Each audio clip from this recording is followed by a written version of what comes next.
Press वार्ता में उपस्थित सभी पत्रकारों का स्वागत है। पिछले कुछ दिन पहले सोशल मीडिया से मुझे ये पता चला कि मेरे खिलाफ एनसीडब्ल्यू ने कोई नोटिस निकाला है। हालांकि वो नोटिस किस विषय में है वो मुझे तब भी पता नहीं था। वो नोटिस अभी तक जब मैं ये बोल रहा हूँ मुझे मिला नहीं है।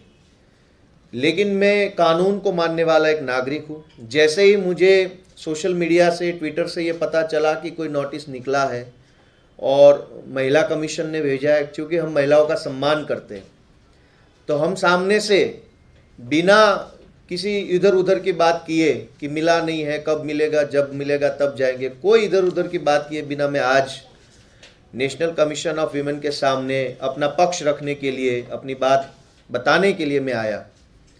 जैसे ही आज मैं कमीशन की ऑफिस पे गया तो सबसे पहले मेरे साथ जो मेरे वकील थे उसको रोका गया। ये कहा गया कि कमीशन का कानून है अपना कि वकील किसी के साथ नहीं आ सकते। हमने कहा कि संविधान में लिखा है कि सबको कानूनी असिस्टेंस लेने का अधिकार है।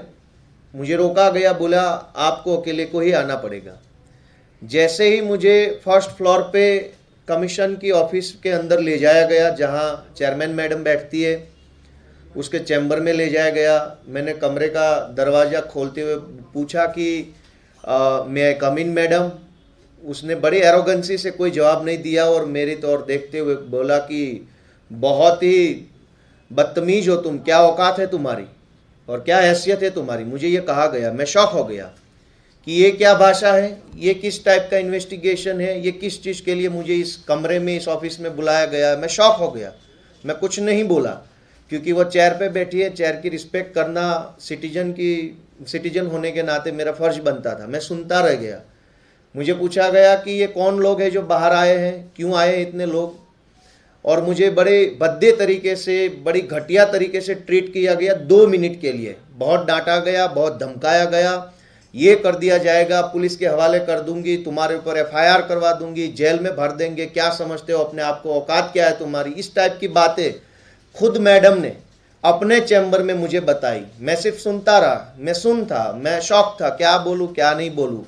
फिर मैं अपने आप से उस कमरे के बाहर निकल गया और मैं अपने वकील जो ग्राउंड फ्लोर पे बैठे थे उनसे मैं मिला और उनको कहा कि मैडम ने मेरे साथ इस तरीके का बर्ताव किया है। ना वो मेरा स्टेटमेंट रिकॉर्ड कर रहे हैं, ना जिस चीज़ के लिए मुझे समन किया गया था उस चीज़ को लेकर कोई बात कर रहे, बस मुझे गालियां दे रहे, धमका रहे।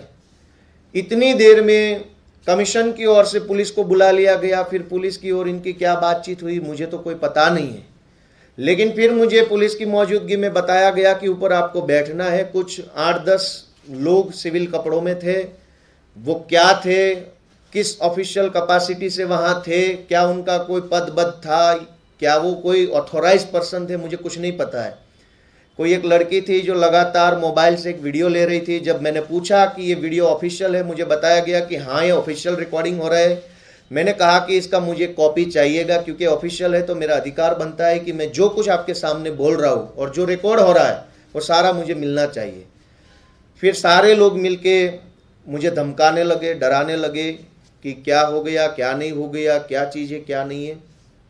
कुल मिला के अगर आप देखेंगे तो इस पूरे वाकया में कहीं पर भी नोटिस को लेकर के एनसीडब्ल्यू का कोई इंटरेस्ट नहीं था। उनका इंटरेस्ट था मुझे धमकाने में, मुझे डराने में, मुझे बद्दी तरीके से गालियां देने में उनका इंटरेस्ट था। और अंत में जब उनका ये इंटरेस्ट खत्म हो गया, फिर पुलिस को बोल दिया कि उसको उठा के ले जाओ, थाने में रख दो। ये क्यों हो रहा है? ये सारा जो आज पूरा दिन जो घटनाक्रम हुआ है ये इसलिए हुआ है कि गुजरात में चुनाव आ रहे हैं। इस चुनाव में पाटीदार समाज बीजेपी के खिलाफ खड़ा हो चुका है। पाटीदार समाज आम आदमी पार्टी के समर्थन में खुल के बाहर आ रहा है। चूंकि बीजेपी पार्टी गुजरात में पाटीदारों से नफरत करती है, पाटीदारों से बहुत चिढ़ती है। पिछले कुछ साल पहले पाटीदारों के 14 युवाओं पर बीजेपी की सरकार ने गोलियां चलवाई थी और 14 युवाओं को उसने एक तरीके से मर्डर कर दिया था। बाकी जो बच गए उनके ऊपर हजारों फर्जी मुकदमे लगा के हजारों युवाओं को जेल में बंद कर दिया था, उनका करियर खराब कर दिया था। फिर बीजेपी को लगा कि कितनों को गोलियां मार दी, कितनों को जेल में भर दिया, तब भी ये पाटीदारों में से आने वाला गोपाल इटालिया कैसे बच गया, कैसे बच के आगे निकल गया। ये साधारण सा पाटीदार युवान कैसे किसी पार्टी का प्रदेश अध्यक्ष बन गया, कैसे ये युवान बीजेपी को चैलेंज कर रहा है। इसको हैरान करो, इसको परेशान करो, इसको सताओ, किसी भी मुकदमे में डालो, इधर उधर कहीं से उसको बदनाम करो।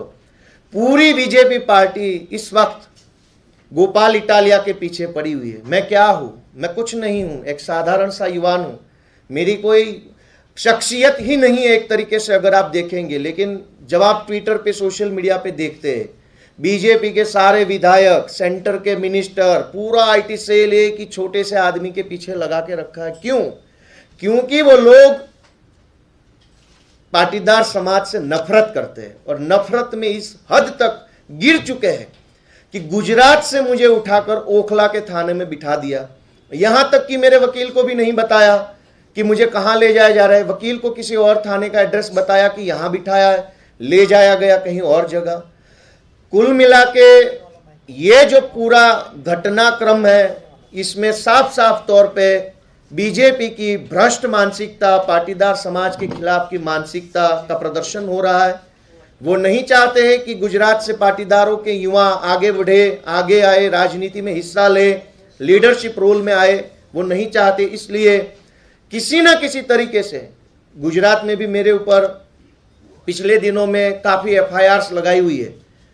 यहाँ पर भी इन्होंने आज मेरे साथ जो किया वो बताता है कि ये पाटीदारों से चिढ़ते हैं, पाटीदारों को नफरत करते हैं, गोलियां मारते हैं, जेल में भरते हैं, तब भी उनको संतोष नहीं होता है, तो अब गुजरात से बाहर बुला के प्रताड़ित करने की कोशिश करते हैं। लेकिन मुझे आज कहना है कि मेरा नाम गोपाल है और मुझे भगवान ने आशीर्वाद दिया है। अब मैं गोपाल हूँ और मैं इन कंस की औलाद से डरने वाला नहीं हूँ। ये सारे कंस की औलादें अब लगी पड़ी हुई है आम आदमी पार्टी के खिलाफ, पाटीदार समाज के खिलाफ, गोपाल इटालिया के खिलाफ, अरविंद केजरीवाल के खिलाफ। सारे कंस की औलादें एकजुट हो चुकी है। लेकिन हम भी गोपाल है, हम भी ईश्वर की संतान हैं। इन सारी कंस की औलादों के सामने लड़ेंगे और जीत के दिखाएंगे। Thank you. Gopal ji, police ने आपसे क्या कहा? पुलिस ने थाने पे ले जाके मेरे से सिर्फ यही कहा कि इन सारी चीज़ों में क्यों पड़ रहे हो, इतने ताकतवर लोगों से क्यों पंगा ले रहे हो, छोड़ दो ना ये सारी चीज़ें, इतने परेशान क्यों हो रहे हो। मैंने उनसे रिक्वेस्ट करा कि सर आपके पास जो भी कानूनी कार्रवाई का आदेश हो कार्रवाई करिए, आप मुझे इस तरीके से समझाइए मत। मेरी लड़ाई जो है वो बेईमानों के सामने है, पाटीदार समाज के दुश्मन जो बीजेपी वाले हैं उनके सामने मेरी लड़ाई है। चाहे जो मर्जी मुझे जेल में डाल दे, फांसी पे लगा दे, गोली मार दे या पूरे देश में मेरे खिलाफ मोर्चा निकाले, मैं ये लड़ाई लड़ता रहूंगा। गोपाल जी, जिस तरह से इस देश में जो हरकतें चल रही है, एक डेमोक्रेटिक कंट्री है यहाँ पे, जिस तरह से आप जब अपने इलेक्शन की, अपने पॉपुलैरिटी की जंग लड़ रहे, जो इलेक्शन की तरफ से संविधान में हक है, फिर भी ये सब चीजें जो आ रही है, रुकावट की, जेल में डालने की, नफरत की, इसको आप कब रोकेंगे और यह कब तक चलता रहेगा? ये जो पूरा जो चल रहा है इस देश में अनडेमोक्रेटिक सारा कामकाज, उसको रोकने की तो लड़ाई लड़ रहे हैं और लड़ रहे हैं, इसलिए बीजेपी को परेशानी है। एक तरीके से आप देखोगे तो पूरे देश को एक सर्कस बना दिया है। सरकार जो है वो सर्कस चला रही है पूरे देश में। तो कुल मिला के हम लड़ रहे हैं, ये लड़ाई चालू रखेंगे। कंस की औलादों को हम चैलेंज कर रहे हैं कि हम आपसे डरने वाले नहीं है। हम पाटीदार समाज से है, हम गुजरात से है, हम सरदार पटेल को मानने वाले हैं। इस लड़ाई को अंजाम तक पहुंचाएंगे और जीत के दिखाएंगे। जय हिंद।